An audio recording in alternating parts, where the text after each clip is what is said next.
ये हैं दुनिया का सबसे खतरनाक और पावरफुल पॉइंट। 30 मील की इस छोटी सी जगह को कंट्रोल करने का मतलब है पूरी दुनिया पर राज करना, और इसे ब्लॉक करने का मतलब है पूरी दुनिया को तबाह कर देना। इस पॉइंट को कहते हैं स्ट्रैट ऑफ हॉर्रोर्स स्ट्रेट्स। असल में समुद्र के ऐसे पतले हिस्से होते हैं जो दो बेड़ समुदायों को जोड़ने का काम करते हैं। अब ऐसी क्या खास है इस 30 मील की छोटी सी जगह में जो इसे इतना पावरफुल और इंपॉर्टेंट बनाता है? हमारी जमीन के 70% हिस्से पर समंदर है, और इन्हीं समुद्रों के जरिए दुनिया की 80% ट्रेड होती है। किसी भी वक्त तकरीबन 50,000 समुद्री जहाज इन समुद्रों को क्रॉस कर रहे होते हैं। लेकिन बदकिस्मती से इन समुद्रों से गुजरना कोई आसान काम नहीं। कुदरती जुग्राफिया की वजह से इन समुद्रों में ऐसे स्ट्रेट या चौक पॉइंट्स बने हुए हैं जो अगर किसी भी वजह से ब्लॉक हो जाए तो पूरी दुनिया की इकोनॉमी हिल के रह जाएगी। यही हुआ था मार्च 2021 में, जब एक कार्गो शिप में 6 दिनों के लिए फंस गई थी और पूरी दुनिया को $10 बिलियन का नुकसान उठाना पड़ा।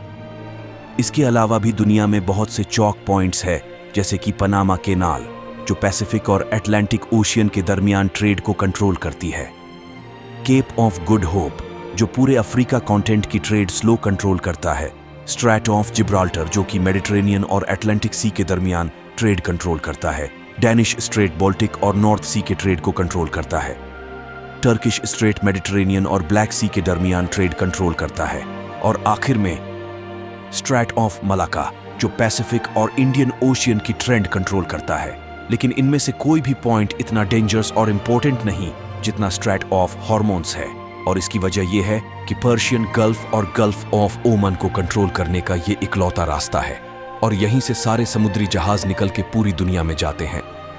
अब पर्शियन गल्फ बहुत इंपॉर्टेंट जगह है क्योंकि 8 कंट्रीज अपनी कोस्ट लाइन इसके साथ शेयर करते हैं, जिसमें ईरान, इराक, कुवैत, सऊदी अरब, बहरीन, कतर, यूएई और ओमान शामिल हैं।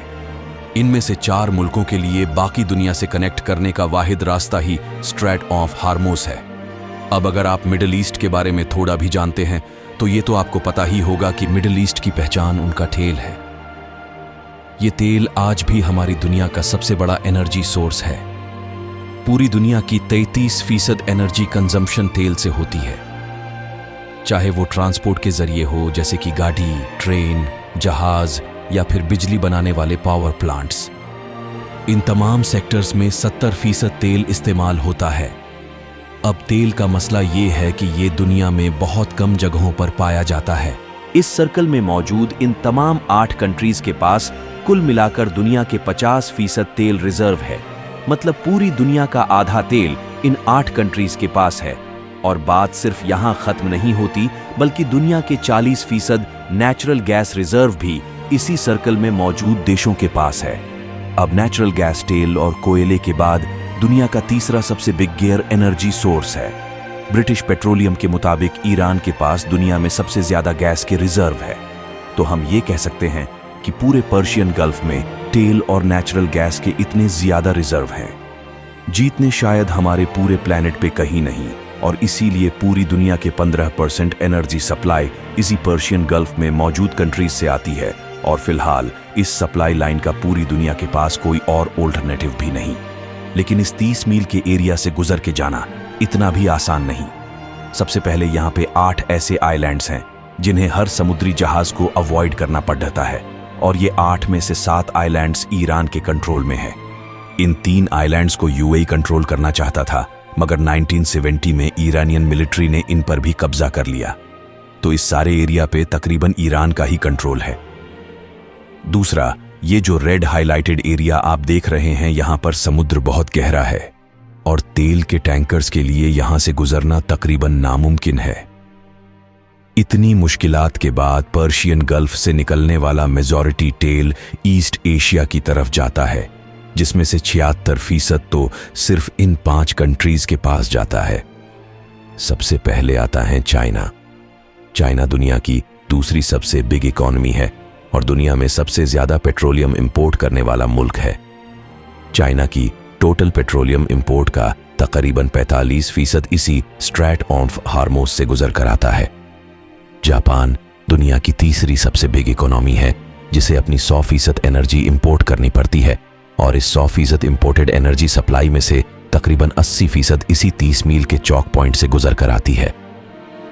India world 6th largest economy भी अपना 70% तेल और गैस इन्हीं गल्फ कंट्री से इंपोर्ट करता है, और वो भी इसी रास्ते से। इसी तरह साउथ कोरिया, जो कि दुनिया की 10th लार्जेस्ट इकोनॉमी है, अपना 70% तेल इन्हीं पर्शियन गल्फ कंट्रीज से टैंकर्स के थ्रू इंपोर्ट करता है, जो उसी 30 मील के स्ट्रैट ऑफ हार्मोज से गुजर के आते हैं। तो अगर ये 30 मील की छोटी सी जगह किसी भी वजह से लंबे अरसे के लिए ब्लॉक हो जाए तो दुनिया की दूसरी, तीसरी, छठी और 10वीं इकोनॉमी बिल्कुल कोलैप्स कर जाएगी।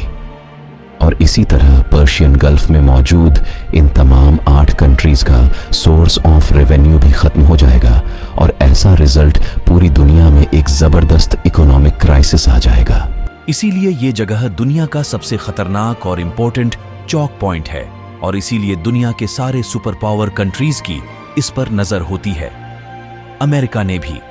इसीलिए यूएई, ओमान, इराक, सऊदी अरब और बहरीन में दर्जनों मिलिट्री बेस बनाए हुए हैं, ताकि वो ईरान पर नजर रख सके और तेल की स्मूथ सप्लाई को आसान बना सके। दूसरी तरफ ईरान पहले ही किसी भी जंग की सूरत में कई दफा ब्लॉक करने की धमकी दे चुका है, और अगर ऐसा हो गया तो न सिर्फ ग्लोबल इकोनॉमी हिल के रह जाएगी, बल्कि मुमकिन है कि वर्ल्ड वॉर 3 की भी शुरुआत हो जाए। अगर आपको यह वीडियो पसंद आई है तो इसे लाइक और FD फैक्ट चैनल को सब्सक्राइब जरूर कर दें। पर अगर आपके पास कोई सजेशंस है तो कमेंट में जरूर बताएं। हमें अभी बहुत से इंटरेस्टिंग टॉपिक्स पर वीडियोस बनानी है, तो आपकी सपोर्ट बहुत जरूरी है। अपना ख्याल रखें, मिलते हैं अगली वीडियो में।